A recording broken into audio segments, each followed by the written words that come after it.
So it's in with the cotton wool. I don't know how much I trust respirators and masks at this point. That stuff looks just disgustingly fatal. The rest of the fatal process is classified. But after a complicated afternoon, Carrie's gun cotton is all set for a test. All right. 3, 2, 1. Woo! Not bad. That makes a big difference. The secret recipe works. The gun cotton is remarkably energetic. But could it propel a rocket out of a cannon? All right, let's try it with the cannon. Cool. This is the crucial part. If the gun cotton is powerful, then they can scale this up to give the hybrid rocket its initial thrust. You ready? Okay. Fire in the hole in 3, 2, 1.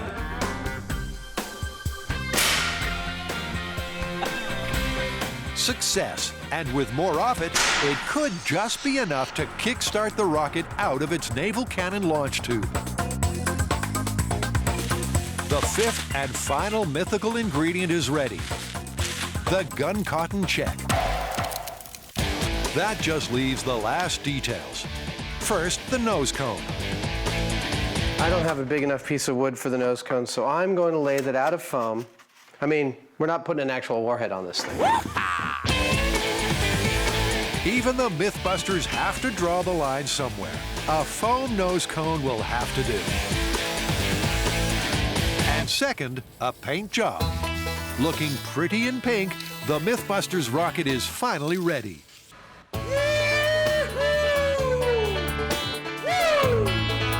This puppy is going to get fired.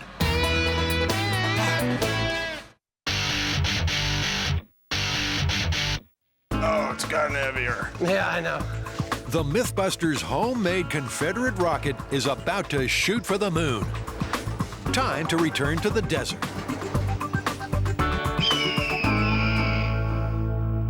Where things have started badly. And we're stuck. But it's only the biggest vehicle in the fleet that's stuck. So we're using every other vehicle to get it out.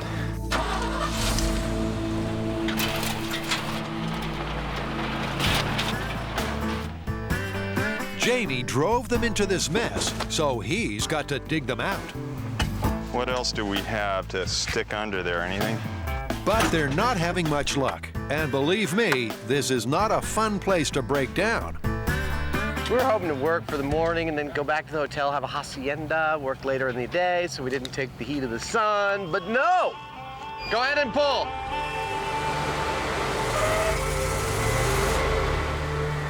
Pull, pull, come on, pull! At 110 degrees, reinforcements are called. And with some tow truck talent, she's out. Freed at last, Jamie swings the truck around and gets stuck again. Is there anything I could say that would make this more poignant? I don't think so. Like rats in a sinking ship, the team abandon their lamentable lorry and take all their rocket equipment with them. After finally arriving on site, the race is on to get the rocket ready and fired. And to start, Adam finishes off the cannon-inspired gun barrel. To get the launch trajectory, Adam's attaching an A-frame to it. Meanwhile, Jamie's back to pulling strings. I've run the pull cord, which opens the nitrous valve the entire distance because I want to feel what it feels like and have somebody watching on the other end to make sure that it actually worked. We're ready for the test whenever you are. Yo! Hey! That was it, right on the ball. Hey, that worked! With the quick release valve working from 500 feet, the team slide the rocket into the cannon. Favor the far side. Add the wax fuel, and then seal her up. Perfect. Lovely. Fabulous. You're the man. Stud. What? And next up for these studs is the erection. There you go, Eric. Watch your fingers. She's nearly ready. You like it? Yeah. Jamie adds Carrie's gun cotton propellant to the base of the cannon. And that just leaves the fuel oxidizer, the liquid nitrous oxide. As the team make the final preparations, it seems this hybrid rocket has come a long way from the original myth. So is any part of this parable actually true? They did have gun cotton in 1865, and they did have steel. They did have nitrous oxide. Firing a rocket from a tube, totally plausible. Completely within the realm of possibility. Building the rocket is one thing. All of the processes that go into actually launching it make it, in my opinion, improbable, but not impossible for them to have done in that era. The Civil War rocket. Improbable, but not impossible. Sure, the MythBusters have made a few changes, but does it really stand a chance of flying the mythical 120 miles? All right, here's the percentages. 60% chance that we get a lot of flame and a lot of fuss and bother, and the rocket doesn't leave the tube. 5% chance that it blows up in the tube from too much pressure or something like that. What have I got left, 35? Yeah, I'll give 20% chance of a successful launch and 15% chance of something I cannot even remotely predict. Well, let's find out. Adam's going to press the button, then Jamie will yank open the quick-release valve. All right, here goes the big boom Civil War rocket. In 3, 2, 1, ignition. Something's happening. Here it goes.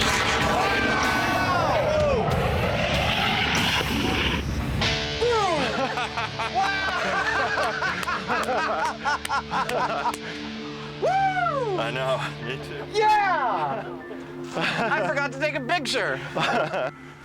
Sir? Good job, Jimmy. Good job, everybody. Wow. Got out of the barrel, great in the air. Our first hybrid rocket.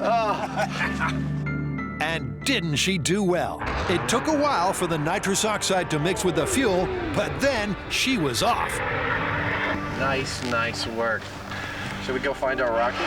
Yeah. All right. Is it that thing right that way? Yeah, it's right there. Okay, so I'll pace it off while we walk out. That was a rocket. There's no two ways about it. For being made out of some plumbing pipe and pipe caps, it's not half bad. That was heavy. It weighed over 200 pounds. But how far did it go? I got it! Here it is! There you go. 1, 2, 3. Made it about 500 yards in 2 days. 2 days, baby. Let anybody else do that and get something airborne like this out of plumbing parts and a visit to your local hardware store. A little hubris from the Hyneman. And rightly so. After all, they just built a rocket out of plumbing parts in 48 hours. Want to see it again? The 200-pound Civil War rocket came straight out of the barrel, but had nowhere near the thrust of modern rockets. A success, but still 119 miles shorter than the myth. So there you have it, Confederate rocket. Is it busted, plausible, or confirmed? Totally busted. You know, we got airborne with stuff that they could have had, they could have put together, but nowhere near 120 miles. I agree. They had access to all this technology, but putting it all together didn't happen for another, maybe even 100 years. And we made a good effort, and I'm so glad we got a launch, but this one's busted. Busted.